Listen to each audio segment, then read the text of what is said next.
All right, students. So today we are starting once again linear equation in two variable. So before starting the linear equation in two variable, मैंने तुम लोग को पढ़ाया था quadratic equation क्या होता है, बराबर. So how to identify a quadratic equation? यहाँ पर तीन मेथड्स होते हैं quadratic equation को आइडेंटिफाई करने में. सबसे पहले तो यज्ञेश हम लोग क्या देखते हैं, so we check that variable should be a single type. Okay, which type? Single type का क्या होना चाहिए, वेरिएबल होना चाहिए. मतलब कोई भी इक्वेशन है जैसे कि 3x plus 5y is equal to 9, ये इक्वेशन चलेगा क्या? नहीं, क्योंकि यहाँ पर दो टाइप्स के वेरिएबल्स है. वेरिएबल्स होते क्या है, तो वेरिएबल मतलब क्या होता है, अल्फाबेट्स होते हैं. अल्फाबेट्स पता है ना स्कूल में, A to Z जो अल्फाबेट्स होते हैं उसे वेरिएबल्स बोलते हैं. सो वेरिएबल कितने टाइप्स के होने चाहिए, वन टाइप्स के. उसके बाद सेकेंड जो यहाँ पर है कि पहला जो टर्म होना चाहिए उसका मैक्सिमम पावर कितना होना चाहिए, 2 होना चाहिए. मतलब कि अगर मैं 3x लिख रहा हूं तो इसका पावर हमेशा क्या होना चाहिए, 2 होना चाहिए. पावर मतलब वेरिएबल के ऊपर वाला नंबर, वो क्या होना चाहिए, 2 होना चाहिए पहले का. दूसरे का अगर 2 नहीं हुआ तो भी चलेगा, इक्वल्स टू 9. ऐसा कुछ भी इक्वेशन हो सकता है. अंडरस्टूड. थर्ड क्या चेक करना है, तो RHS जो है वो हमेशा क्या होना चाहिए, 0. अभी RHS मतलब क्या होता है, राइट हैंड साइड. ओके, सो यहाँ पर देखो क्वाड्रेटिक इक्वेशन कैसे पहचानते. सबसे पहले तो यहाँ पर है 3x स्क्वायर मैंने लिखा, माइनस 9x लिख सकता हूँ, हाँ. और यहाँ पर मैं प्लस 5 लिखकर इक्वल्स टू क्या लिख दिया, 0. इक्वल्स टू 0 मतलब कि ये राइट साइड है. कौन सी साइड है ये, राइट हैंड साइड. इक्वल के राइट हैंड साइड इसे बोलेंगे, इसे कौन सा साइड बोलते हैं, left hand side. So left hand side हमेशा इक्वेशन होना चाहिए और राइट हैंड साइड में क्या होना चाहिए, 0. ओके, सो ये ध्यान में रखो. यहाँ पर क्या ध्यान में रखा, वेरिएबल एक टाइप का होना चाहिए. उसके बाद फर्स्ट टर्म का पावर कितना होना चाहिए, 2. अंडरस्टूड. अभी यहाँ पर क्वाड्रेटिक इक्वेशन भूलो क्योंकि मैंने ये पढ़ा दिया है ऑलरेडी. ओके, सिर्फ एक दो प्रैक्टिस सेट ही क्वाड्रेटिक इक्वेशन के पेंडिंग है. यहाँ पर हम लोग करने वाले one shot lecture of the linear equation in a two variable. So इसका वन शॉट लेक्चर है. इसमें मैं तुम लोग को सारे के सारे एक एक टाइप्स के सम सॉल्व करके दिखाऊंगा. तो सबसे पहले यहाँ पर देखो, लीनियर इक्वेशन इन टू वेरिएबल में पहचानना कैसे, तो दो टाइप्स के वेरिएबल होने चाहिए. कितने टाइप्स के वेरिएबल होने चाहिए, 2 वेरिएबल्स होने चाहिए. मतलब कि अगर x वेरिएबल है तो x के साथ कौन सा वेरिएबल आएगा, y. मतलब कि अगर m वेरिएबल है तो m के साथ कौन सा वेरिएबल आएगा, n. सो 2 वेरिएबल्स होने चाहिए. दूसरा जो होता है वो maximum power of all the term should be 1. जो मैक्सिमम पावर है इक्वेशन में वो क्या होना चाहिए, 1 होना चाहिए. मतलब कि यहाँ पर अगर तुम लोग एक इक्वेशन देख पा रहे हो, ये इक्वेशन मुझे बता लीनियर इक्वेशन इन टू वेरिएबल है क्या, तो नहीं है. क्यों नहीं है, क्योंकि यहाँ पर देखो x और y दो अलग अलग वेरिएबल्स तो है. ये वाला टर्म तो सेटिस्फाई कर रहा है, बट ये नीचे तुम लोग देखोगे तो maximum power of all the term कितना होना चाहिए, 1. यहाँ पर कितना है मैक्सिमम पावर, 3 है. ओके, सो 1 होना चाहिए, 3 नहीं होना चाहिए. सो देयरफॉर मैं बोल सकता हूँ कि ये क्वाड्रेटिक ये लीनियर इक्वेशन इन टू वेरिएबल नहीं है. इसे देखो, ये है क्या, लीनियर इक्वेशन इन टू वेरिएबल. हाँ, क्यों, क्योंकि दो अलग अलग क्या है, वेरिएबल, और इनका जो पावर है वो कितना है, 1 और 1. लिखा नहीं होता है, मतलब कितना पावर होता है, 1. ओके, यहाँ पर ये वाला बताओ, ये है क्या, लीनियर इक्वेशन इन टू वेरिएबल. हाँ, क्यों, हाँ, क्योंकि देखो x और y दो अलग अलग वेरिएबल्स है और पावर कितना है, 1. यहाँ पर √5 होने दो, 3/5 होने दो, हमें लेना देना है क्या, नहीं. सिर्फ मैंने दो चीज तुम लोग को पढ़ाई है. कौन सी दो चीज, 2 वेरिएबल्स होने चाहिए और लास्ट में maximum power of all the term should be 1. बस इतना ध्यान में रखो. Now let's move forward. अभी आगे जाते हैं. यहाँ पर मैंने कुछ तुम लोग को एग्जांपल्स लेकर बताया था. जैसे कि ये मुझे बताओ, लीनियर इक्वेशन इन टू वेरिएबल है क्या, यस, क्योंकि दो अलग अलग वेरिएबल्स है, पावर क्या है, 1 1. ये है क्या, तो नो, क्योंकि यहाँ पर क्या है, पावर 2. ये वाला है तो यस, क्योंकि यहाँ पर देखो 1 और 1 पावर है और x और y दो अलग अलग टर्म है. उसके बाद ये वाला मुझे बताओ, तो यहाँ पर मुझे बोलोगे तो नहीं. क्यों नहीं रे, तुम तो बोलोगे दादा x और y है, बट अगर x जो है वो 0 के साथ मल्टीप्लाई करता है यहाँ पर, तो आंसर क्या आएगा, मतलब ये 0 + 6y हुआ ना. अगर 0 + 6y होता है मतलब कि ये क्या है, नो, बराबर, क्योंकि एक ही वेरिएबल दिख रहा है. यहाँ पर बताओ 0.3x है, 0.3x अगर इंटू करेगा x के साथ तो 0.3x बचेगा. बट अगर 0 और y का इंटू हो गया तो आंसर क्या बनेगा, 0. तो यहाँ पर 0 टर्म है मतलब एक ही वेरिएबल है, तो ये भी क्या है हमारा नो। अभी ये वाला जो देखो यहाँ पर, इसे तुम लोग नो कैसे बोल सकते हो? तुम तो बोलोगे दादा यहाँ पर पावर तो 1 है, पावर तो 1 है दोनों के पास, बराबर। बट इंडाइसेस पढ़े रहोगे तो तुम्हें पता है कि अगर नीचे की चीज ऊपर आती है, मतलब ये नीचे वाला जो x है वो ऊपर आएगा तो क्या बनेगा? -1। और अगर 5y है जो ऊपर आएगा तो क्या बनेगा? -1। और मैंने तुम लोग को क्या समझाया था? इंडेक्स हमेशा क्या होना चाहिए? 1 होना चाहिए, ना कि -1 होना चाहिए। ओके, सो यहाँ पर ये भी क्या आएगा? नो। ये वाला देखो यहाँ पर, इसे कैसे नो बोलोगे?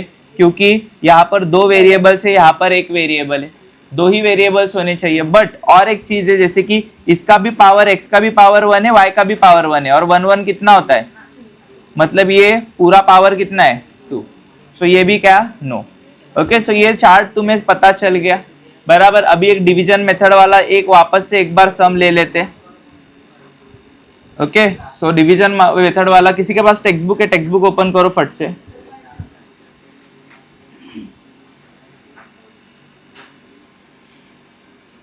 ओके, सो टेक्स्ट बुक ओपन करने के बाद यहाँ पर हम लोग एक सम सॉल्व करेंगे। ओके, सो यहाँ पर देखो हमारे पास सम है। So the sum is, just a minute, हमारे पास जो सम है which is a 3x plus 2y equals to 29। क्या सम है? ये फर्स्ट इक्वेशन है, और सेकेंड इक्वेशन क्या है? 5x minus y is equal to 18। Okay, so ऐसा इक्वेशन हमारे पास है। सो यहाँ पर तनिष अब अपन सॉल्व करेंगे, तो सबसे पहले तो मैं क्या करता हूँ, जो पहला इक्वेशन है इज इक्वल टू 29 इसे लिखो, और इसे यहाँ पर बोलो इक्वेशन नंबर 1। उसके बाद बाजू वाला इक्वेशन लिखो 5x minus y is equal to 18, इसे बोल दो इक्वेशन नंबर। आ रहा है समझ में? अभी यहाँ पर मुझे बताओ तो हमें क्या करना है, तो टर्म्स को सेम करना है। क्या करना है? ये जो टर्म है ना, इनको सेम बनाना है, एक सारखा बनाना है। तो कैसे बनाएंगे? सबसे पहले यहाँ पर 3x है, 5x है, बराबर। 3 को 5 नहीं बना सकते। यहाँ पर 2y है, यहाँ पर y है, तो y को अगर मैं मल्टीप्लाई करूँ 2 के साथ तो वो 2y बन जाएगा क्या? बन जाएगा ना। देखो 2 को मैं 2y को y बना सकता हूँ? नहीं। बट y को क्या बना सकता हूँ? मल्टीप्लाई करके ये 2y बना सकता हूँ। सो अगर मुझे y को 2 से मल्टीप्लाई करना है तो अकेले को मल्टीप्लाई कर सकते हैं क्या? नहीं, पूरे ब्रैकेट को क्या करना पड़ेगा? मल्टीप्लाई करना पड़ेगा। तो यहाँ पर वही मैं करूंगा। तो यहाँ पर मैं लिखूंगा multiplying, will write down what? Multiplying equation number 2 by 2। किससे मल्टीप्लाई करेंगे? 2 से मल्टीप्लाई करेंगे। सो वाइल मल्टीप्लाइंग यहाँ पर क्या आएगा? 2 इंटू 5x माइनस जो 2 इंटू क्या आएगा? y इक्वल्स टू 2 इंटू क्या आने वाला है? 18। मुझे बताओ 5 टू जा कितना आता है? 10x। उसके बाद 2 इंटू वाई क्या आएगा? -2y। 18 टू जा कितना आता है? 36। कौन सा इक्वेशन बना? Equation number. कहाँ से बना है? Equation number 3। तो ये जो भी इक्वेशन था ये आया कहाँ से था? इक्वेशन नंबर 2 को मल्टीप्लाई करके आया था। मतलब इक्वेशन नंबर 2 से इक्वेशन नंबर 3 का क्या हुआ है? जन्म हुआ है। तो इक्वेशन नंबर 2 को अभी देखना नहीं है, मतलब इस इक्वेशन का कुछ काम नहीं है, इसीलिए वहां पर मैंने कट कर दिया। एग्जाम में नहीं करोगे तुम लोग, सिर्फ यहाँ पर ध्यान देने के लिए देखो, कट कर दिया। अभी यहाँ पर कंपेयर करना है ऋषभ, पहले वाले इक्वेशन को और ये थर्ड वाले इक्वेशन को। क्या क्या सेम सेम दिख रहा है? इधर भी 2y है, इधर भी 2y है, बराबर। दोनों जगह 2y है, मतलब ये दोनों क्या हो जाएंगे? कट, बराबर। तो इनको कट करना है हमें। तो कट करने के लिए सबसे पहले तो क्या करें? यहाँ पर है +2y, यहाँ पर है -2y। सबसे पहले अच्छे से देखो, अगर यहाँ पर प्लस है, यहाँ पर माइनस है, मतलब दोनों के साइन अलग अलग है, तो क्या करेंगे? एडिशन। क्या करेंगे? एडिशन। कब एडिशन किया जाता है? जब यहाँ पर प्लस है और यहाँ पर माइनस है, तो क्या करेंगे? एडिशन। अगर यहाँ पर भी प्लस होता और यहाँ पर भी प्लस होता तो क्या करते हम लोग? सब्सट्रैक्शन।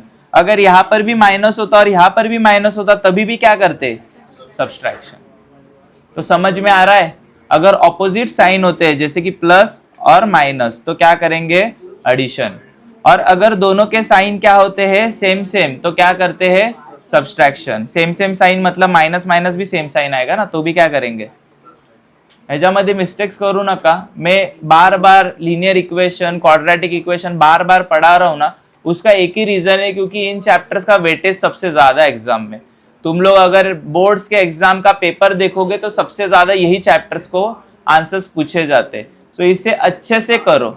मुझे नहीं चाहिए एग्जाम में जब भी मैं यहाँ पर एग्जाम कंडक्ट करूंगा तो किसी का रॉन्ग आया तो तुम लोग खत्म, कळतंय का, लक्षात ठेवा। इथं रॉन्ग आला नाही पाहिजे, कारण मी 10 वेळा एकच चैप्टर शिकवतोय, तो ये ध्यान में रखो। उसके बाद अभी आगे बढ़ते हम लोग, तो हम लोग क्या करेंगे, एडिशन करेंगे फर्स्ट वाले का और थर्ड वाले का। सो यहाँ पर लिखूंगा मैं एडिंग इक्वेशन नंबर 1 एंड 3। सो यहाँ पर देखो एडिशन करेंगे 1 और 3 का, तो क्या आएगा Swara, 3x plus 2y is equal to 29। और थर्ड इक्वेशन क्या था, 10x minus 2y is equal to 36। यही था। एडिशन का साइन डाल दिया, एक लाइन ड्रॉ कर दी, बराबर। माइनस 2y क्या हो जाएगा, यहाँ पर कट हो गया, प्लस और माइनस बचता क्या है यहाँ पर, 10 और 3 कितने x हुए, 36 और 29 कितना होता है, 9 और 6 कितना होगा, 15। और उसके बाद 3 और 2 और 1 कितना हुआ, 65 होता है, बराबर। अभी यहाँ पर मुझे बताओ, जो 13 है उसे लात मारेगा x, और 13 कहाँ पर आएगा, नीचे। वो मल्टीप्लिकेशन में डिनोमिनेटर में चला गया। 13 का टेबल आता है क्या किसी को, गुड जॉब। सो यहाँ पर 13 1 जा 13, 13 5 जा 65। यहाँ पर मुझे बताओ x का आंसर मिला है, कितना मिला है। अभी इसी x के आंसर को हम लोग सब्स्टिट्यूट करेंगे इजी इक्वेशन में। 3 इक्वेशंस थे ना हमारे पास, 1 2 और 3, तो तीनों में से कौन सा इजी दिख रहा है, जो कट किया हुआ इक्वेशन है ना, वो हमेशा क्या होता है, इजी इक्वेशन होता है। तो ये इजी इक्वेशन में सब्स्टिट्यूट करेंगे। अगर यहाँ पर रुपेश को लगेगा, रुपेश तो नहीं आया हुआ है, सॉरी माय बैड, अगर यहाँ पर ऋषभ को लगेगा कि दादा मैं 2 के जगह पे अगर 1 पे डालूं तो आंसर मिलेगा क्या, हाँ मिलेगा। 3 में भी अगर तुम लोग सब्स्टिट्यूट करोगे तभी भी आंसर तुम्हें मिलेगा। बट हम लोग क्या करेंगे, तो इजीएस्ट इक्वेशन में सब्स्टिट्यूट करेंगे। इजीएस्ट इक्वेशन क्या है, 5x minus y is equal to, तो यहाँ पर देखो लिखूंगा मैं substituting x is equal to 5 in equation number 1, और वो क्या था, x माइनस, सॉरी क्या था, x 5x minus y is equal to 18। Good job. तो 5 के जगह पे 5 आएगा, पर x का वैल्यू हमें पता है कितना है, minus y is equal to 18। 5 Faiza कितना आता है, minus y is equal to, मुझे बताओ ये माइनस वाई का वैल्यू चाहिए या फिर प्लस वाई का वैल्यू चाहिए, प्लस वाई ना, तो हम लोग माइनस वाई को इधर भेज देंगे और ये 18 इधर आएगा, बराबर। तो 18 इधर आएगा तो क्या बनेगा, माइनस ना। सो हमें आंसर जो मिलेगा वो मिलेगा 25 माइनस 18, और यहाँ पर गया तो y क्या बन गया, प्लस। तो मुझे बताओ y का वैल्यू 25 में से अगर 18 माइनस होते तो कितने मिलते, हो गया खत्म। यही निकालना था हमें। x का वैल्यू मिला है 5 और y का वैल्यू मिला है 7। होप यू अंडरस्टूड कैसे सॉल्व किया है, बराबर। ये फर्स्ट वाला चैप्टर में से 1.1 किया है। और एक अगर करना जाऊं मैं तो तुम लोग को और एक सम करके बताता हूं।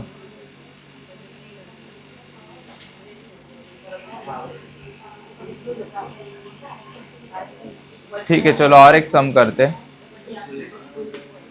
यहाँ पर क्वेश्चन नंबर 6 है, वो मैं करके दिखाता हूँ एक बार। क्वेश्चन नंबर 6, ओके, वो क्या था, 1/3x plus y equals to 10/3, okay. और बाजू में क्या है दूसरा, तो वो है 2x plus 1/4y is equal to 11/4। अभी इसे सॉल्व करना है सेम मेथड से। अभी तुम लोग बोलोगे दादा यहाँ पर फ्रैक्शन है, तो फ्रैक्शन के लिए क्या करेंगे हम लोग, तो ये जो फ्रैक्शन है ना, यहाँ पर नीचे 3 है, यहाँ पर नीचे 3 है, बराबर। तो इसको कट करना पड़ेगा। कट करने के लिए क्या करेंगे, पूरे इक्वेशन को किससे मल्टीप्लाई करूंगा, 3 से। यहाँ पर देखो ये 4 है, 4 है, इसको कट करने के लिए किससे मल्टीप्लाई करेंगे, 4 से। सो यहाँ पर लिखूंगा मैं सबसे पहले मल्टीप्लाइंग अबव इक्वेशन, ऐसे लिखो, above equation by 3। So above equation को 3 से मल्टीप्लाई करेंगे तो क्या दिखेगा रे हमें, ऐसे कुछ दिखेगा, 3 इंटू 1/3x। यहाँ पर क्या दिखेगा, प्लस वापस से आएगा 3 into y is equal to 3 into 10 और यहाँ पर एक ऐसी सीधी लाइन ड्रॉ कर देता हूँ। ओके, सेम हम लोगों को क्या करना है, इस वाले इक्वेशन को बाजू में भी करना है ना, तो यहाँ पर भी मल्टीप्लाई करना है, तो वो मैं लिख दिया यहाँ पर भी। ओके, सिर्फ तुम्हें यहाँ पर क्या डालना है, so you have to write it down. एक जस्ट वेट अ मिनट, यहाँ पर किससे मल्टीप्लाई करोगे तुम लोग, 4 से। अभी मुझे बताओ, जब भी मल्टीप्लीकेशन होगा लेफ्ट हैंड साइड में ध्यान दो, ये 3 और ये 3 क्या हो गए, क्या बचेगा, 1x। 1x को मैं सिर्फ x लिख सकता हूँ क्या, हाँ। उसके बाद यहाँ पर देखो प्लस 3y आया, उसके बाद यहाँ पर 3 और 3 क्या हो गए, 10 आया। अभी मैं इसे बोलूंगा मेरा इक्वेशन नंबर। सेम यहाँ पर मल्टीप्लाइंग अबव इक्वेशन बाय 4, 4 से मल्टीप्लाई करना है ना, मतलब कि क्या बनेगा, देयरफॉर 4 इंटू क्या है, 2x plus 4 into 1/4 is equal to, वापस से क्या आएगा, 4 इंटू 11 ठीक है, आ रहा है समझ में। सो यहाँ पर चेक करो, मुझे बताओ क्या आएगा। सो यहाँ पर तुम लोग बोलोगे दादा 4 2 जा कितना आता है, 8x। उसके बाद यहाँ पर जो है 4 और 4 कट गए, 1y को y लिख दूँ, उसके बाद 4 4 कट गए, मतलब क्या आया, तो इसे इक्वेशन नंबर क्या बोलूँ, आ रहा है यहाँ पर समझ में सबको, 2 इक्वेशंस बने, कैसे बने। अभी यहाँ पर हमें क्या ढूंढना है, सिमिलर करना है इन दोनों को, क्या करना है, सिमिलर। अगर मैं इस x को 8 से मल्टीप्लाई करूँ तो ये 8x बनेगा इसकी तरह, तो पूरे इक्वेशन को किससे मल्टीप्लाई करते हैं, तो यहाँ पर मैं लिख देता हूँ बिफोर राइटिंग, यहाँ पर मैं लिख देता हूँ मल्टीप्लाइंग इक्वेशन नंबर 1 बाय, किससे मल्टीप्लाई करेंगे, किससे करेंगे बताओ, 8 से ना। तो अगर 8 से मल्टीप्लाई करता हूँ तो क्या आएगा, 8 इंटू एक्स प्लस 8 प्लस क्या आएगा, 8 इंटू 3y, उसके बाद क्या आएगा, इज इक्वल टू 8 इंटू 10। अभी मुझे बताओ 8 इंटू एक्स कितना आएगा, 8x। 8 इंटू 3y क्या आएगा, 24y। यहाँ पर कितना आएगा, 80। इक्वेशन नंबर कौन सा है ये, कहाँ से आया इक्वेशन नंबर 3, फर्स्ट से आया ना, तो फर्स्ट वाले इक्वेशन को देखेंगे, इसलिए यहाँ पर कैंसिल कर दिया। यहाँ पर देखो, इन दोनों इक्वेशन को प्यार से देखोगे तो पता चलेगा, यहाँ पर भी प्लस 8x है, यहाँ पर भी कौन सा, प्लस 8x है। क्यों प्लस है, क्योंकि बाजू में साइन नहीं है, मतलब प्लस का ही साइन होता है। तो दोनों को हटाने के लिए यहाँ पर क्या करेंगे ऋषभ, सब्सट्रैक्शन का एडिशन। तनिष क्या करते, सब्सट्रैक्शन, गुड जॉब।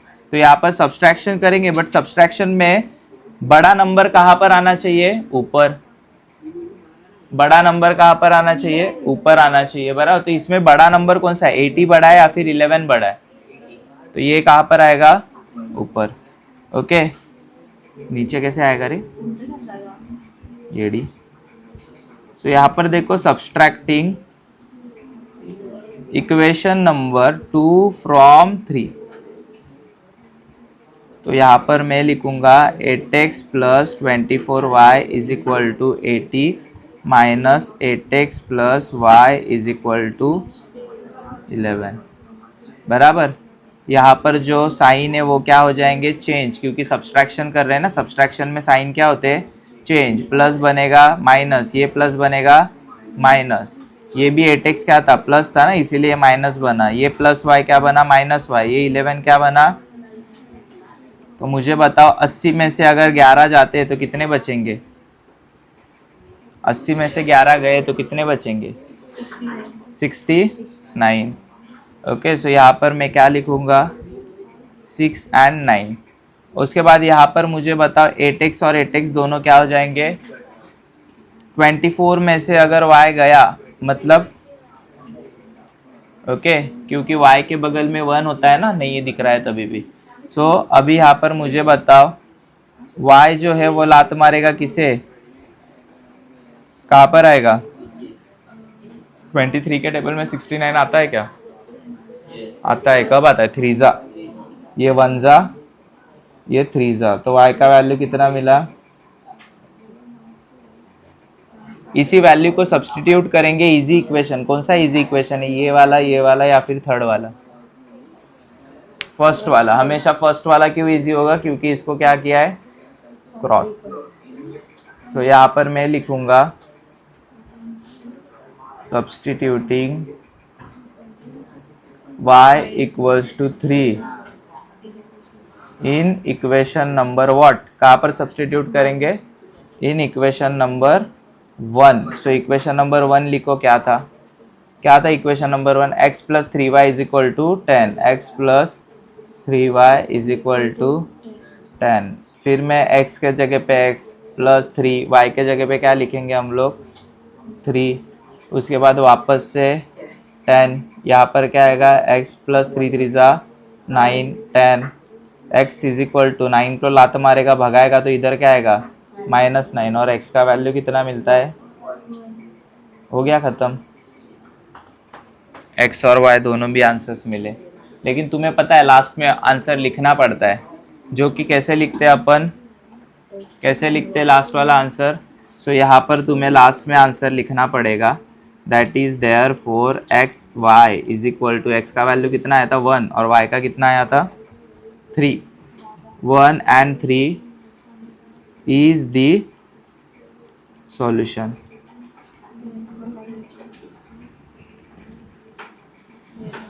चालतं द्यायचं असतं, सगळीकडे नाही पण इथं द्यायचं आहे। आया समझ में, ओके। ये लास्ट वाला जो मेथड है वो भी बताओ या पता है, देखो मैं यहाँ पर सॉल्व है तो मैं सॉल्व वाला ही करके बता रहा हूँ अभी, ये लास्ट वाला।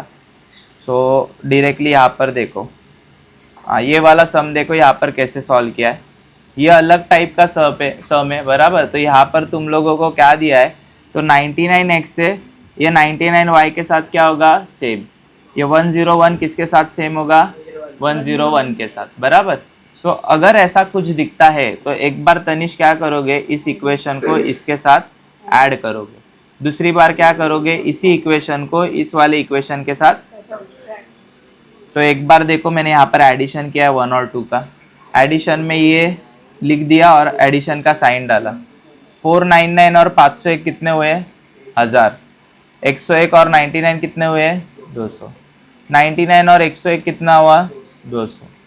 अब ये कौन से टेबल में जा रहे हैं, सारे के सारे 200 के ना। अगर 200 से डिवाइड करूँ तो कट होगा, ये भी 200 से डिवाइड करूँ तो कट होगा, इसे भी 200 से डिवाइड करूँ तो कट होगा और आंसर 5 मिलेगा।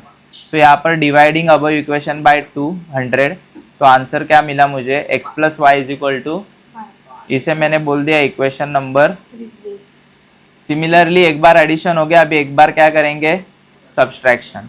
सब लिख दिया, सब्सट्रैक्शन का साइन डाला, ये प्लस था वो क्या बनेगा माइनस, ये भी प्लस था क्या बनेगा माइनस, ये भी प्लस था क्या बनेगा प्लस माइनस माइनस, मतलब 501 में से 499 गए तो क्या मिलेगा, -2। क्यों -2, क्योंकि ये जो 501 है ना ये ग्रेटर नंबर है और इसका साइन कौन सा था, इसीलिए यहाँ पर माइनस आया। उसके बाद यहाँ पर 101 में से 99 गया तो कितने मिलेंगे, 2y। ग्रेटर नंबर 101 था और उसका साइन क्या था, प्लस, इसीलिए यहाँ पर आया प्लस। उसके बाद ये प्लस माइनस क्या होगा, माइनस, और बड़ा नंबर कौन सा है, 101, और उसका साइन क्या है, माइनस, इसीलिए यहाँ पर क्या आया, -2। अभी यहाँ पर डिवाइडिंग अबव इक्वेशन बाय 2 करूँगा।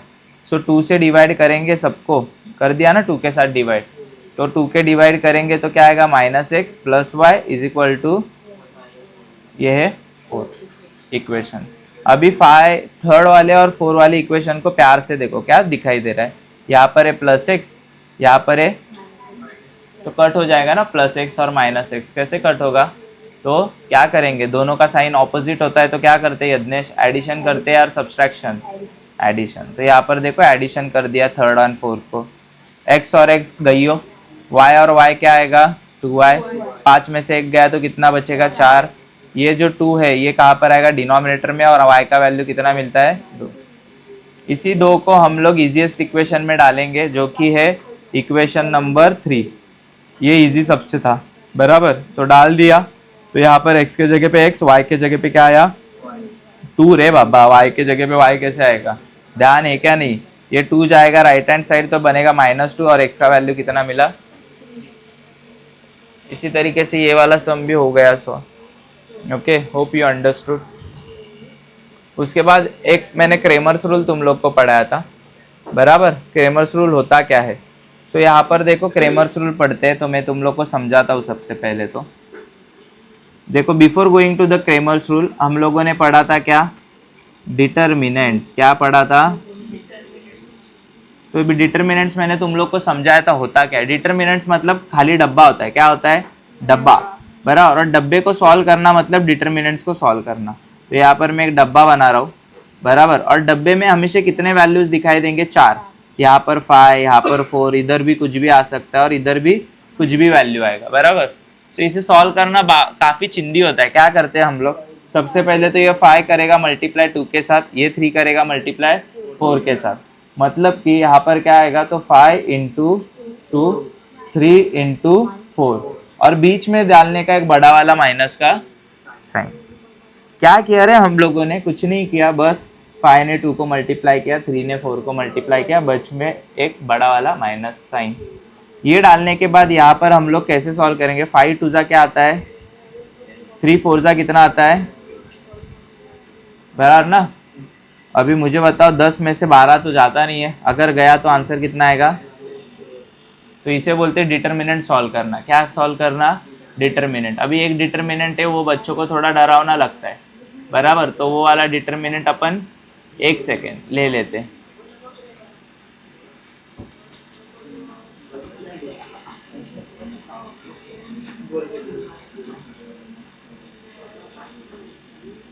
देखो यहाँ पर दिस टाइप ऑफ डिटर्मिनेंट देखकर ना बच्चे थोड़े से घबरा जाते हैं। एक बार मैं बताता हूँ कौन सा डिटर्मिनेंट देखकर घबरा जाओगे। यहाँ पर है 2√3, यहाँ पर है 9, यहाँ पर है 2, यहाँ पर है 3√3 बराबर। अभी इसे कैसे सॉल्व करोगे भाई, तो यहाँ पर देखो कैसे सॉल्व करना है। सबसे पहले तो तुम्हें मेथड पता है, क्या मेथड ये थी, ये इसको मल्टीप्लाई करेगा, ये इसको मल्टीप्लाई करेगा, वही करने का है।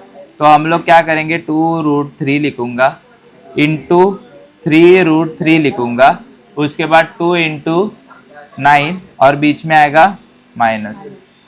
तो मुझे बताओ यहाँ पर तुम्हें कैसे मल्टीप्लिकेशन करना है। ये 2 और ये 3 का मल्टीप्लाई करो, क्योंकि ये छतरी के बाहर है।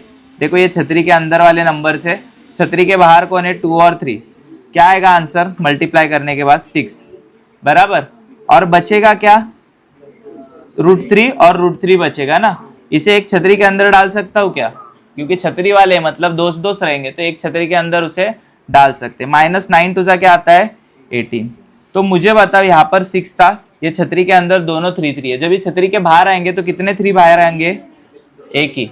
क्यों ऐसा, क्योंकि जो छतरी होता है इसका वैल्यू कितना होता है 2, मतलब 2 अगर सेम चीजें हैं तो ये बाहर आ सकता है, और कितना बचेगा सिर्फ आने के बाद एक ही बचेगा बराबर। ये छतरी का 2 वैल्यू कैसे है रे, क्योंकि यहाँ पर कुछ दिया नहीं है ना वैल्यू, इसीलिए हम लोग बोलते हैं छतरी का वैल्यू कितना है 2। अगर 2 से ज्यादा होता है तो लिखा हुआ रहता है छतरी के ऊपर ही, बट नहीं लिखा है, मतलब छतरी का वैल्यू कितना है 2। अगर 2 से ज्यादा 3 होता तो कितने ग्रुप्स 3 बाहर, 3 एक साथ बाहर आते तो कितना है, एक ही 3 बाहर आता बराबर। लेकिन ये छतरी का वैल्यू 2 है, इसीलिए आते समय एक ही 3 क्या आया, बाहर आया बराबर। तो यहाँ पर तुम लोग देखो तो 6 3 जा कितना आएगा तुम्हें पता है, अगले वाले इसमें करेंगे 6 3 जा 18 -18 इज इक्वल टू, आया समझ में। अभी ये टाइप भी समझ में आ गया। एक थोड़ा सा और एक अलग एक है, जैसे कि यहाँ पर फ्रैक्शन वाला भी है, ओके, वो भी डिटर्मिनेंट तुम लोग को बता दो। इसके ऊपर डिटर्मिनेंट डिफिकल्ट आएगा ही नहीं, ओके। ये लास्ट स्टेट है डिफिकल्ट डालने का। यहाँ पर है 5, यहाँ पर 3, यहाँ पर है 1, यहाँ पर है 2, ठीक है। अभी यहाँ पर क्या करोगे तुम लोग, सेम मेथड, 7 जो है अपॉन 3 इंटू आएगा 1/2, उसके बाद 3/2 आएगा और यहाँ पर आएगा 5 बीच में क्या आएगा, बड़ा वाला माइनस। मुझे बताओ 7 1 जा 3 2 जा 3 5 जा 3 2 जा, आया समझ में क्या किया? दोनों के डिनोमिनेटर्स क्या दिख रहे हैं, सेम। एक ही बार लिखूं क्या, जो चीज सेम है क्या को 2 बार लिखने का, एक ही बार लिख दिया। उसके बाद 7 माइनस आएगा 15 प्लस माइनस माइनस, तो आंसर कितना मिलेगा, -8/6। इसे फाइनल आंसर मत बोलो, क्योंकि 2 के टेबल में ये भी आता है 3 जा, ये भी आता है 4 जा, मतलब फाइनल आंसर है -4/। आया समझ में? ओके।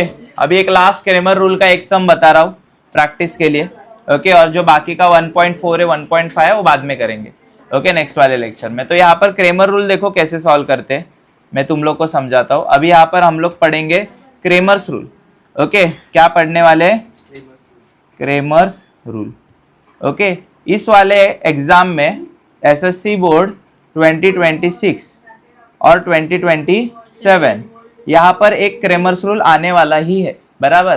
बोर्ड्स वालों ने मुझे बताया था, वो लोग डालने ही वाले, बराबर। सो यहाँ पर एक क्रेमर्स रूल आएगा, इसलिए बहुत अच्छे से करो। सो यहाँ पर देखो देयरफॉर क्या है, तो 3x क्वेश्चन दिया हुआ है, 3x - 4y = 10, ये एक इक्वेशन है, बराबर। और दूसरा इक्वेशन है 4x + 3y = 5। तो इसे सॉल्व कैसे करना है प्रचिति, सबसे पहले तो हम लोग इज्जत से लिख लेते हैं, ये है 3x - 4y = 10। उसके नीचे लिख लेता हूँ 4x + 3y = 5। एक के नीचे एक इक्वेशन लिख दिया। इसे ना इक्वेशन 1 देना है, 2 देना है, कुछ लेना देना नहीं है।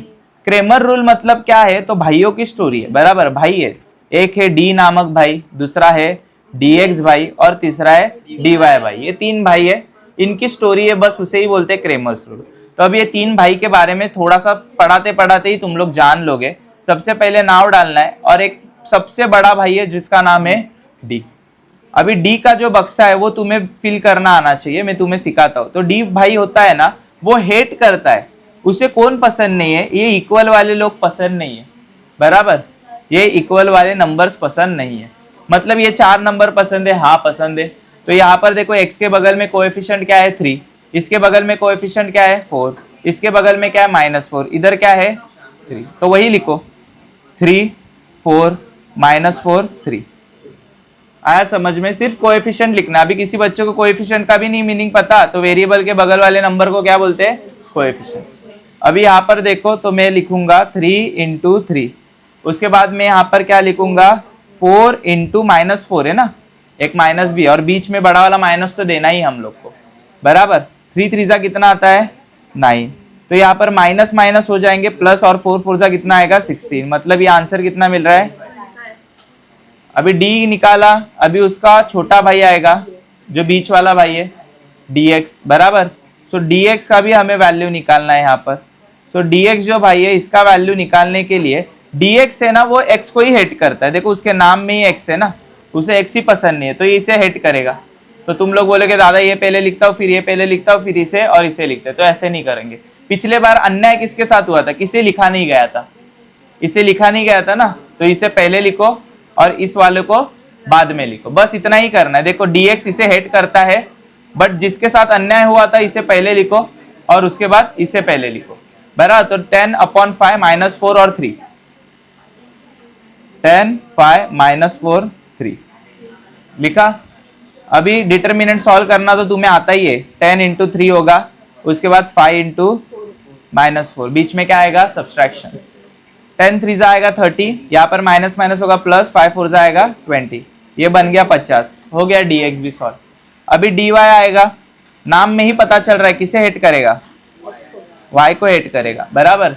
तो अगर y को हेट कर रहा है, मतलब कि ये जो y वो लिखेगा नहीं, लिखेगा क्या 3 4 10 5, इसे पहले मत लिखो, अभी इसके साथ अन्याय हुआ तो उसको दिया ना अपन ने, इंसाफ दिया ना, तो अभी सिर्फ किसे लिखोगे 3 4 10 वाई, और इसे वो हेट कर रहा है ना वाई को, 3 4 10 5, 3 4 10 5, वाई नहीं रे येड़े, 3 इंटू 4, और यहाँ पर सॉरी 3 इंटू 5 आएगा, 3 इंटू 5 माइनस 4 इंटू 5 3 जा कितना आएगा 15, माइनस 10 4 जा कितना आएगा, तो आंसर कितना मिलता है।